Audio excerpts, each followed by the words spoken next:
Hello दोस्तों, welcome to Adda 24/7. I'm your Veer and I'm here with a very important vacancy update for graduates, post graduates and दोस्तों ये जो vacancy है that is also one of the highest paying job in the country in the government sector. तो क्या ये vacancy है, क्या ये नोटिफिकेशन है, किस किस स्ट्रीम की ये वैकेंसी है, कौन कौन लोग इसके लिए एलिजिबल है, तो मैं सारी चीजें डिस्कस करने वाला हूं A to Z of this notification. तो एक छोटी सी रिक्वेस्ट है कि सेशन को स्टार्ट करने से पहले जल्दी से सेशन को सब्सक्राइब कर लीजिए, चैनल को सब्सक्राइब कर लीजिए, सेशन को लाइक कर दीजिए और ये जहां पे भी हो सके अपने सोशल मीडिया प्लेटफॉर्म्स पे अपने दोस्तों के साथ ये नोटिफिकेशन जरूर शेयर कीजिए। Again I would like to repeat, it is one of the highest paying government job in the country. तो चलिए दोस्तों, कौन सी ये वैकेंसी है इसके बारे में बात करते हैं। शायद बैकग्राउंड आपको दिख ही गया होगा कि सेबी का ये नोटिफिकेशन है, SEBI which is the regulator of the financial markets. तो ये उनकी वैकेंसी है और grade A assistant managerial level पे जो उनका मैनेजरियल ग्रेड है उसमें जो सबसे लोएस्ट पोस्ट होती है असिस्टेंट मैनेजर, वहां पे ये एंट्री पोजीशन है। ठीक है, तो बहुत ही अच्छी वैकेंसी है, बहुत ही अच्छी पोस्ट है, फ्रेशर्स के लिए जॉब है। तो क्या ये वैकेंसी है, क्या क्या चीजें हैं, चलिए स्टार्ट करते हैं। सबसे पहले इंपॉर्टेंट डेट से तो देखिए दोस्तों, आपकी जो फॉर्म फिलिंग है वो यहाँ पे स्टार्ट हो जाएगी अक्टूबर 30 से और नवंबर 28 तक फॉर्म फिलिंग यहाँ पे रहने वाली है। इसके बाद आपका जो एग्जाम की साइकिल है वो 3 स्टेजेस में होती है, phase 1, phase 2 and then interview. तो फेज 1 का जो आपका एग्जामिनेशन वो होगा जनवरी 10 को। तो यहाँ पे सेबी ने एक बहुत अच्छी बात ये की है कि आपको बहुत ही ज्यादा टाइम दे दिया एक तरह से। अगर मैं बात करूं, फेज 1 जो है वो आपकी जनवरी में है, जो कि एक क्वालिफाइंग नेचर है। क्वालिफाइंग क्यों है, मैं अभी आपको जब नोटिफिकेशन कवर करूंगा तो आपको पता चलेगा। ठीक है, फेज 2 जो है वो फरवरी में है। तो ऑलमोस्ट अगर हम देखें फेज 2 के रिगार्डिंग आपके पास ऑलमोस्ट 4 महीने का टाइम है, नवंबर, दिसंबर, जनवरी, फेब। ठीक है, एंड देन इंटरव्यू जो होगा उसकी डेट्स फ्यूचर में पता लग जाएंगी। तो ये इंपॉर्टेंट डेट्स हैं। तो हमारे पास सबसे इंपॉर्टेंट पार्ट, इस एग्जाम की प्रिपरेशन के लिए सफिशिएंट टाइम है, आप बहुत आराम से इसकी प्रिपरेशन कर सकते हो टाइम बाउंड मैनर में। सेकेंडली आते हैं वैकेंसीज पे। देखो दोस्तों, तो जर्नलिस्ट स्ट्रीम जो कि लगभग for open for all type vacancy होती है, उसमें अगर हम वैकेंसीज के बारे में बात करें तो जर्नलिस्ट स्ट्रीम में जो हमारी टोटल वैकेंसी है वो है 56। अब आप सोच रहे होंगे सर 56 इतना छोटा नंबर, क्योंकि बहुत सारे बच्चे जो रेगुलेटरी बॉडीज को फॉलो नहीं करते, इस एग्जाम को फॉलो नहीं करते, उन्हें लगता है कि ये वैकेंसी का नंबर बहुत कम है। But again I trust me guys, because ये one of the highest paying job है, तो ये नंबर अगेन पिछले साल से ज्यादा है, मतलब जो लास्ट रिक्रूटमेंट हुआ था उससे ज्यादा है। तो प्लीज ये मत सोचिए कि कम है, ये ज्यादा ही है। ठीक है इसमें भी अगर हम यूआर कैंडिडेट्स के बारे में बात करें तो उनके लिए 23, ओबीसी के लिए 14, एससी एसटी कैंडिडेट्स के लिए 10 and 4 respectively and economically weaker sections के लिए 5 वैकेंसीज। इसके अलावा जो पर्सन विद बेंचमार्क डिसेबिलिटी है उसमें से एक वैकेंसी जो है वो बी एंड एलवी जो कैटेगरी है उनके लिए है, एक वैकेंसी ऑटिज्म कैटेगरी के लिए है।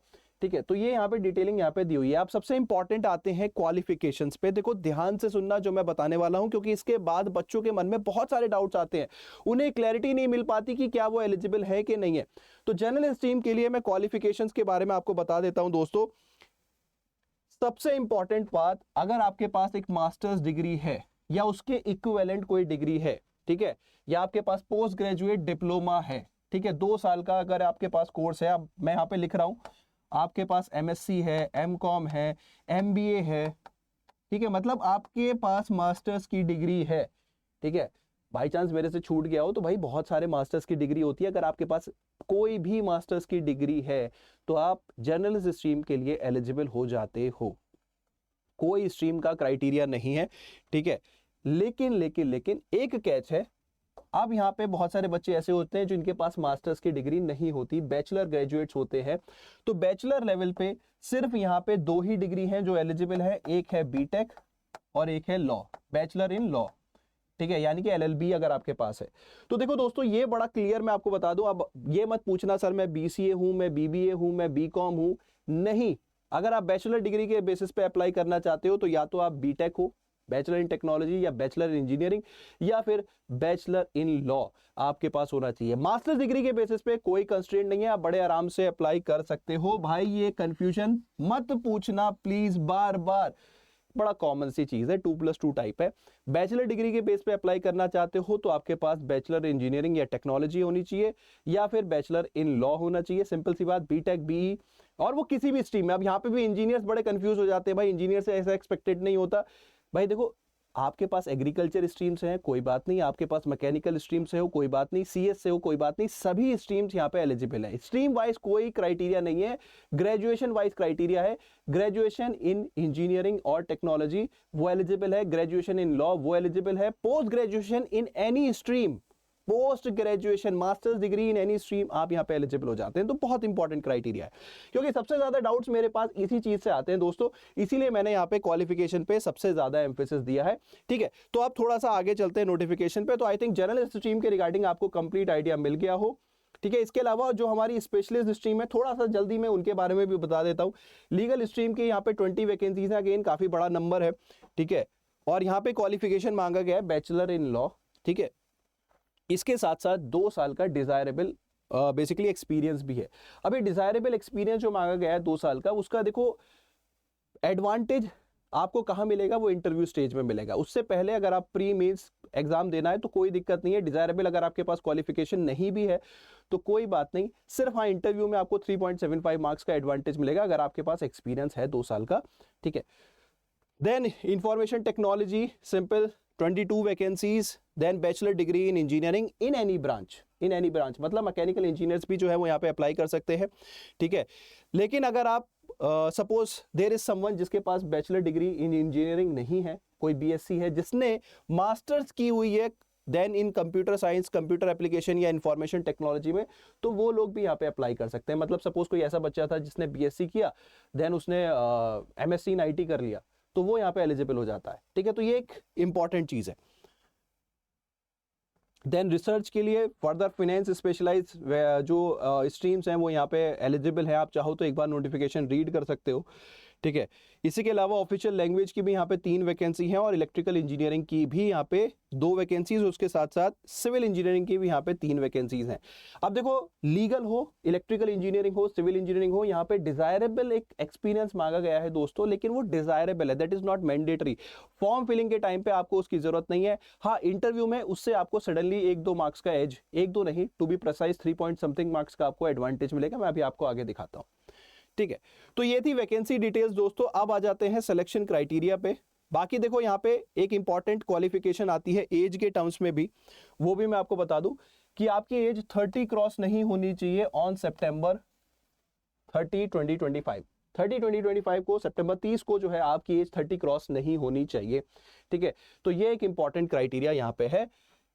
ठीक है, देन जो एज रिलैक्सेशन रहता है कैटेगरी वाइज, वो जो हमारे गवर्नमेंट एग्जाम्स के नॉर्म्स होते हैं, जैसे ओबीसी के लिए 3 साल का, एससी एसटी कैंडिडेट्स के लिए 5 साल का, देन सर्विसमैन के लिए 10 ईयर्स का, तो वो रिलैक्सेशन यहाँ पे भी है, ऐसा कुछ नहीं है।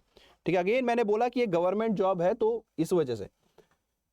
नेक्स्ट आते हैं कि बहुत सारे बच्चे जो है वो मल्टीपल स्ट्रीम्स के लिए अप्लाई करना चाहते हैं। तो मैं आप लोगों को बता दूं दोस्तों कि आप 2 स्ट्रीम्स के लिए अप्लाई कर सकते हैं, कोई भी 2 स्ट्रीम्स के लिए आप अप्लाई कर सकते हो, कोई दिक्कत नहीं है। जर्नलिस्ट, जैसे अगर हम देखें जर्नलिस्ट में बैचलर इन लॉ भी मांगा गया है और लीगल स्ट्रीम में भी बैचलर इन लॉ मांगा गया है।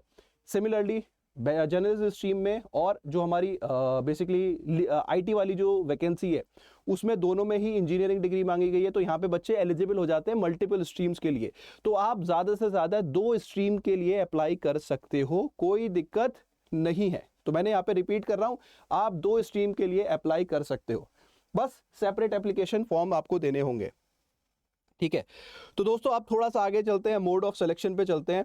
तो जो आपका फेज 1 एग्जामिनेशन है दोस्तों, ऑनलाइन एग्जामिनेशन होता है। ठीक है, फेज 1 एक क्वालिफाइंग नेचर है। क्वालिफाइंग नेचर मतलब आपको एक बेयर मिनिमम मार्क्स लाना है और जैसे ही उस बेयर मिनिमम मार्क्स से आप ज्यादा ले आते हो, आप फेज 2 के लिए क्वालिफाई हो जाते हो। तो इसलिए यहाँ पे कोई कट ऑफ नहीं बनती।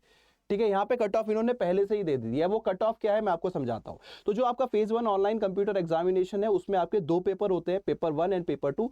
पेपर 1 जो है वो आपका बेसिकली यहाँ पे 4 सेक्शन होते हैं, मैं आपको दिखा दूं। एक सेक्शन होता है जनरल अवेयरनेस का, एक सेक्शन होता है क्वांट्स का, रीजनिंग का और इंग्लिश का।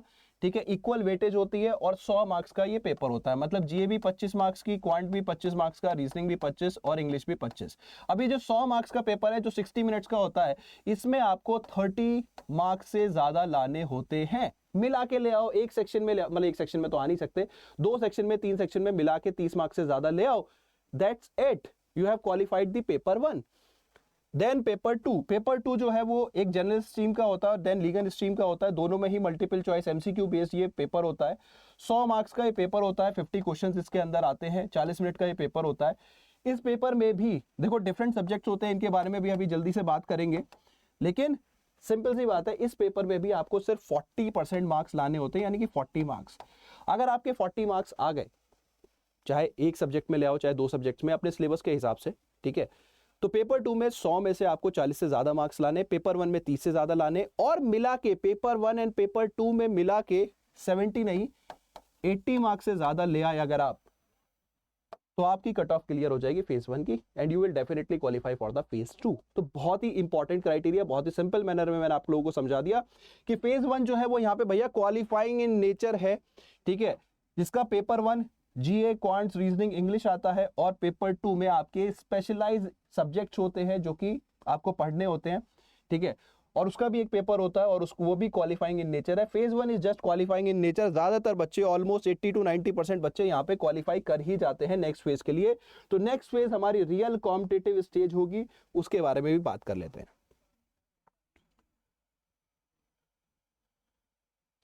तो दोस्तों यहाँ पे अगर हम नेक्स्ट फेज के बारे में बात करें जो कि हमारी 21 फरवरी को होने वाली है, तो उसके अंदर भी दो पेपर होते हैं। एक पेपर 1 जो कि डिस्क्रिप्टिव इंग्लिश होता है, जिसके अंदर आपका प्रेसी, रीडिंग कॉम्प्रिहेंशन और एसे आता है। 3 क्वेश्चन होते हैं, 100 मार्क्स का पेपर होता है, 60 मिनट इसके अंदर होते हैं, ठीक है। ये pen and paper typing type होता है, आपको कंप्यूटर पे क्वेश्चन होगा, उसका आपको टाइप करके एसे लिखना होगा, रीडिंग कॉम्प्रिहेंशन के कुछ क्वेश्चन होंगे उनका आंसर लिखना होगा, और देन प्रेसी राइटिंग आपको करनी होगी, ठीक है। तो कंप्यूटर बेस्ड एग्जामिनेशन होता है, कोई पेन एंड पेपर नहीं होता, कंप्यूटर बेस्ड एग्जामिनेशन होता है, टाइपिंग के थ्रू ये पेपर होता है, ठीक है। अब इस पेपर में भी देखो इसकी एक कट ऑफ है, लेकिन इस कट ऑफ का कोई सेंस नहीं बनता, क्योंकि आपको ज्यादा से ज्यादा मार्क्स यहाँ पे लाने की कोशिश करनी है, क्योंकि ये क्वालिफाइंग स्टेज नहीं है, ये मेरिट स्टेज है। यहाँ से मार्क्स ऐड भी होंगे फाइनल मेरिट में, और यहाँ पे इंटरव्यू के लिए जो बच्चे एलिमिनेट होते हैं वो भी यहीं पे इसी स्टेज में होंगे। तो यहाँ पे कोई कट ऑफ का सेंस नहीं बनता, भैया ज्यादा से ज्यादा मार्क्स लेके आओ, सिंपल सी बात है, भले ही उन्होंने कट ऑफ भी दी हुई है, ठीक है। नेक्स्ट आ जाते हैं पेपर 2। तो पेपर 2 स्ट्रीम वाइज अलग अलग पेपर होता है, कुछ में जैसे जनरल स्ट्रीम में जो है वो एमसीक्यू बेस्ड पेपर होता है, लीगल स्ट्रीम में एमसीक्यू प्लस डिस्क्रिप्टिव बेस्ड होता है, सिमिलरली आईटी स्ट्रीम में पेपर एमसीक्यू बेस्ड होता है। अब ये आपकी स्पेसिफिक स्ट्रीम बेस्ड एग्जामिनेशन होता है, जिसमें अगर मैं जनरल स्ट्रीम के बारे में बात करूं तो अगेन जो हमारे सब्जेक्ट फेज 1 में थे वही सब्जेक्ट यहाँ पे भी हैं, ठीक है, वही सब्जेक्ट यहाँ पे भी है, और 100 मार्क्स का पेपर है, 90 मिनट्स होते हैं। इसकी भी कट ऑफ है, लेकिन कट ऑफ पे ध्यान नहीं देना, क्योंकि ज्यादा से ज्यादा स्कोर करने की कोशिश करनी है, ठीक है। अब यहाँ पे ये वेटेज का क्या मतलब है? वेटेज का मतलब है कि आपका एक 100 मार्क्स का फाइनल मेरिट लिस्ट बनेगी फेज 2 की। उस 100 मार्क्स की मेरिट लिस्ट में 1/3 मार्क्स की वेटेज दी जाएगी इनको, और 2/3 की मार्क्स दी जाएगी पेपर 2 के मार्क्स को, और उसके हिसाब से फिर एक कट ऑफ बनेगी, और कट ऑफ के बेसिस पे जो लोग हैं वो नेक्स्ट स्टेज के लिए क्वालिफाई करेंगे। तो ये वेटेज का मतलब ये है कि डिस्क्रिप्टिव इंग्लिश की वेटेज थोड़ी सी कम है, जो कि हमारा पेपर 1 है, कंपेयर टू पेपर 2 जिसमें हमारे स्ट्रीम स्पेसिफिक सब्जेक्ट्स हैं, ठीक है। बाकी लीगल वगैरह के बारे में हमारे जो रेस्पेक्टिव मेंटर्स हैं वो आपको समझा चुके होंगे, फिर भी मैं एक रफ आइडिया दे दूं कि जैसे यहाँ पे लीगल स्ट्रीम का जो पेपर 2 होता है उसमें 70 मल्टीपल चॉइस क्वेश्चन होते हैं, 3 डिस्क्रिप्टिव क्वेश्चन होते हैं। इन्फॉर्मेशन आईटी जो स्ट्रीम है उसके अंदर मल्टीपल एमसीक्यूज होते हैं। रिसर्च स्ट्रीम में डिस्क्रिप्टिव पेपर होता है, ऑफिशियल लैंग्वेज में भी डिस्क्रिप्टिव टाइप पेपर होता है। तो ये आप एक बार पीडीएफ देख सकते हैं, ठीक है। अब आ जाते हैं इंटरव्यू स्टेज पे या फाइनल मेरिट लिस्ट पे। जैसे मैंने आपको बोला था कि कुछ स्ट्रीम में जो डिजायरेबल क्वालिफिकेशन है वो फॉर्म फिलिंग के लिए तो रेलेवेंट नहीं है, लेकिन इंटरव्यू स्टेज में वो रेलेवेंट है। वो कैसे है जरा समझिए कि इंटरव्यू में जो आप इंटरव्यू दोगे, इंटरव्यू स्टेज में देखो बेसिकली क्या है, लीगल, इंजीनियरिंग स्ट्रीम और सिविल स्ट्रीम जो है, इनमें क्या है, इनमें 75% मार्क्स की वेटेज जो है वो आपके इंटरव्यू की है, ठीक है, और 25% वेटेज आपके डिजायरेबल क्वालिफिकेशन की है। मतलब ये जो 3.75 मार्क्स हैं ये आपको क्वालिफिकेशन के बेसिस पे मिलेंगे। तो ये एक इंपॉर्टेंट क्राइटेरिया है लीगल के लिए, इलेक्ट्रिकल इंजीनियरिंग के लिए और सिविल स्ट्रीम के लिए। मतलब क्या होता है कि जो फाइनल मेरिट लिस्ट बनती है वो बनती है दोस्तों 100 मार्क्स में से, जिसमें से 85 मार्क्स लिए जाते हैं फेज 2 में से, और 15 मार्क्स का होता है इंटरव्यू। लेकिन इस इंटरव्यू का वेटेज इन्होंने इन 3 स्ट्रीम्स के लिए डिवाइड कर दिया है, 11.25 जो आप इंटरव्यू में दोगे और 3.75 जो आपकी क्वालिफिकेशन है। तो थोड़ा सा क्वालिफिकेशन मैटर कर रही है इंटरव्यू स्टेज में, लेकिन यहां तक पहुंचना भी तो इंपॉर्टेंट है, ठीक है। तो ये हो गया आपका फाइनल मेरिट लिस्ट जो इंटरव्यू, जो आपकी फेज 2 और इंटरव्यू के मार्क्स मिला के बनती है। अब आ जाते हैं सबसे इंपॉर्टेंट क्राइटेरिया जो कि सबसे लास्ट में मैं कवर कर रहा हूं, बिकॉज देखो सैलरी जो है उस पे आपका नाम जब तक नहीं है तो सैलरी का कोई सेंस नहीं बनता, सिर्फ फैसिनेशन बन जाता है। वो सिर्फ एक मोटिवेशन का कारण तो है, लेकिन अगर उस सैलरी पे आपका नाम नहीं है तो किस बात का मोटिवेशन भाई। तो सैलरी जरा मैं आप एक बार लास्ट में इसलिए दिखा रहा हूं ताकि एक फाइनल एक आपको पुश मिल जाए। तो देखो यहाँ पे भैया बेसिक सैलरी रहती है 62,500 जो कि रिसेंटली रिवाइज्ड सैलरी है। और अगर आपका मंथली कंपोनेंट देखें तो अगर आप अकोमोडेशन नहीं लेते, ठीक है, तो आपकी सैलरी लगभग 1,84,000 के आसपास होती है। इसीलिए मैंने बोला था it is one of the highest paying job. और ये सिर्फ सैलरी पार्ट है, इसके अलावा बहुत सारे अलाउंसेस और भी होते हैं। तो 2 लाख प्लस, मतलब अगर मैं सीटीसी के बारे में बात करूं तो रफली 30 से 35 lakh per annum is the CTC. Cost to company जो बैठता है वो लगभग इतना बैठता है, ठीक है। तो this is quite a huge number. तो ये मतलब इसके रिगार्डिंग हम आपको मेरी बहुत सारी वीडियोस मिल जाएंगी सैलरी के रिगार्डिंग हमारे चैनल पे। चैनल का नाम है अड्डा 24/7 रेगुलेटरी बॉडीज एंड एसओ, वहीं पे आपकी इसकी कंप्लीट कवरेज मिलेगी। तो उस चैनल को भी जल्दी से सब्सक्राइब कर लीजिए, ठीक है। पोस्टिंग कहीं भी हो सकती है, वैसे इनिशियली पोस्टिंग जो है वो मुंबई में होती है, लेकिन सेबी अब इन फ्यूचर अपने नए नए ऑफिसेस बनाने जा रहा है। तो इन फ्यूचर 1-2 साल के बाद आपको डिफरेंट जगह पोस्टिंग भी देखने को मिल जाएगी, लेकिन इनिशियली अभी जो पोस्टिंग रहने वाली है वो मुंबई में रहने वाली है, ठीक है। बाकी फॉर्म फिलिंग के रिगार्डिंग सिटीज वगैरह यहाँ पे दी हुई हैं दोस्तों। तो अब आ जाते हैं फॉर्म फिलिंग पे, तो जल्दी से फॉर्म फिल कर दो। कोई क्वेरी रह जाए तो यहाँ पे देखो कमेंट सेक्शन ओपन होगा, आप कमेंट कर सकते हो, हमारी टीम आपको उसकी क्वेरी के रिगार्डिंग असिस्ट करेगी। Next important thing is preparation, कि भैया प्रिपरेशन करे तो करे कहाँ से। सेबी ने टाइम तो बहुत दे दिया है, लेकिन कंटेंट भी बहुत कॉम्प्लेक्स है। जैसे कि थोड़ा सा सब्जेक्ट के बारे में बात करें तो सिलेबस कहाँ से मिलेगा। फॉर एग्जाम्पल जनरल स्ट्रीम में जो सब्जेक्ट्स थे अकाउंटेंसी, कॉमर्स, फाइनेंस, मैनेजमेंट, तो उसमें पढ़ना क्या है, कहाँ पता लगेगा। IT स्ट्रीम है तो पढ़ना क्या है, कहाँ पता लगेगा। तो इसी नोटिफिकेशन के लास्ट में उन्होंने पूरा डिटेलिंग में फेज 1 फेज 2 का सिलेबस दिया हुआ है। भाई मैं जनरल स्ट्रीम के सिलेबस के बारे में बात कर लेता हूं, क्योंकि मैं ज्यादातर जनरल स्ट्रीम कवर कराता हूं, ठीक है। बाकी हमारे रेस्पेक्टिव मेंटर्स हैं जो लीगल और IT भी कवर कराते हैं, वो लोग आपको सिलेबस को और अच्छे से एक्सप्लेन कर देंगे। लेकिन सिलेबस तो सिलेबस है यार, कोई भी समझ सकता है, कोई दिक्कत वाली बात नहीं है। लास्ट में आते हैं थोड़ा सा एनेक्स्चर, आगे आगे आगे आगे, हाँ सॉरी गाइस, जल्दबाजी में ये ऊपर नीचे हो रहा है। चलिए, तो देखो जो जर्नलिस्ट स्ट्रीम है उसमें जैसे कॉमर्स एंड अकाउंटेंसी है, तो कॉमर्स एंड अकाउंटेंसी का क्या सिलेबस उन्होंने दिया हुआ है। यहाँ पे अगर हम बात करें फाइनेंशियल स्टेटमेंट्स इंपॉर्टेंट हो जाते हैं, अकाउंटिंग स्टैंडर्ड्स इंपॉर्टेंट हो जाते हैं, ठीक है, फाइनेंशियल रेशियोज इंपॉर्टेंट हो जाते हैं, तो वही सब हमारे सिलेबस में है। मैनेजमेंट में जो बेसिक्स ऑफ मैनेजमेंट है, motivation, leadership, communication, fundamentals of management, HR, वही हमारा सिलेबस है, कोई चीज़ नहीं है। फाइनेंस जो है उसमें इन्होंने बड़ा ब्रीफ सा सिलेबस है, कोई बहुत ज़्यादा टिपिकल सिलेबस नहीं है, लेकिन क्वेश्चंस की डेप्थ अच्छी होती है, अंडरस्टैंडिंग काफ़ी अच्छी चाहिए। देखो सेबी एक एग्जाम है जहाँ पे करंट अफेयर की नॉलेज ना हो कोई बात नहीं, क्योंकि फेज 1 में GA है और वो क्वालिफाइंग इन नेचर है, तो मत पढ़ो। लेकिन जो बाकी सिलेबस है वो डेप्थ में समझ में आना चाहिए। मतलब देखो जैसे बाकी एग्जाम्स क्या होती है, उनकी रिक्वायरमेंट होती है कि आप कितना ब्रॉड पढ़ सकते हो, सेबी की रिक्वायरमेंट होती है कितना डेप्थ में पढ़ सकते हो। कम पढ़ो लेकिन अच्छा पढ़ो, दैट इज द रिक्वायरमेंट, ठीक है। तो यहाँ पे जैसे अगर आप सेबी का एग्जाम देखोगे तो यहाँ पे सारी रेगुलेटरी बॉडी के बारे में नॉलेज मांगी है, लेकिन मेनली क्वेश्चंस आते हैं आपके फाइनेंशियल मार्केट से, ठीक है। इसके अलावा कुछ और भी टॉपिक्स हैं जहाँ से कुछ क्वेश्चंस देखने को मिल जाते हैं, ठीक है। देन आता है आपका कॉस्टिंग, ठीक है। कॉस्टिंग भी यहाँ पे अगर हम देखें phase 1 it's more like theoretical and phase 2 is more like numerical, ठीक है। देन आता है आपका कंपनीज एक्ट। कंपनीज एक्ट में भी इन्होंने पूरा चैप्टर्स बताए हुए हैं, कौन कौन से चैप्टर्स आपको पढ़ने हैं। लेकिन यहाँ पे एक इंपॉर्टेंट चीज ये है दोस्तों, कंपनीज एक्ट में से इंफॉर्मेशन पूछी जाती है, आपकी ऑब्जर्वेशन नहीं पूछी जाती। मतलब सिंपल सेक्शन के अंदर कोई इंफॉर्मेशन है वो पता है तो दैट्स इट, क्वेश्चन डायरेक्ट आते हैं, कोई इलस्ट्रेशन या इलेबोरेशन नहीं चाहिए होती। देन इकोनॉमिक्स, इकोनॉमिक्स के अंदर जो सिलेबस है वो माइक्रो इकोनॉमिक्स की तरफ टिल्टेड ज्यादा रहता है। मेजर जो हमारी मैक्रो इकोनॉमिक्स है, इन्फ्लेशन वगैरह, वो सबके क्वेश्चंस कम देखने को मिलते हैं, ठीक है। तो बाकी स्ट्रीम्स का भी सिलेबस जो है यहाँ पे, जैसे लीगल स्ट्रीम में कौन कौन से एक्ट्स आपको पढ़ने हैं और किस एक्ट का कितना वेटेज है, वो इन्होंने पूरी डिटेलिंग में बताया हुआ है दोस्तों। तो आप एक बार चेकआउट कर सकते हो। सिमिलरली IT का जो सिलेबस है, सभी कुछ इलेक्ट्रिकल इंजीनियरिंग एंड ऑल सभी कुछ का सिलेबस, रिसर्च स्ट्रीम सभी का सिलेबस दिया हुआ है, एंड में आप चेकआउट कर सकते हो। तो दोस्तों this is about this notification, काफी डिटेल में मैंने कवर किया। फिर भी डाउट्स रह जाते हैं तो आप कमेंट सेक्शन के थ्रू रीच आउट कर सकते हो, या मेरा एक टेलीग्राम ग्रुप भी है जिसका नाम है रेगुलेटरी बॉडीज बाय वीर आशुतोष, उस टेलीग्राम के ग्रुप के थ्रू आप मुझे भी रीच आउट कर सकते हो।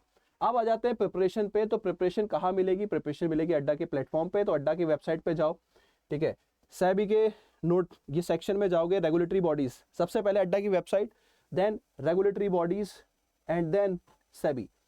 तो यहाँ पे अभी जो हम बैचेस ऑफर कर रहे हैं दोस्तों वो है जर्नलिज्म स्ट्रीम का बैच, IT स्ट्रीम का बैच एंड लीगल स्ट्रीम का बैच। तीनों ही बैच लाइव बैचेस हैं।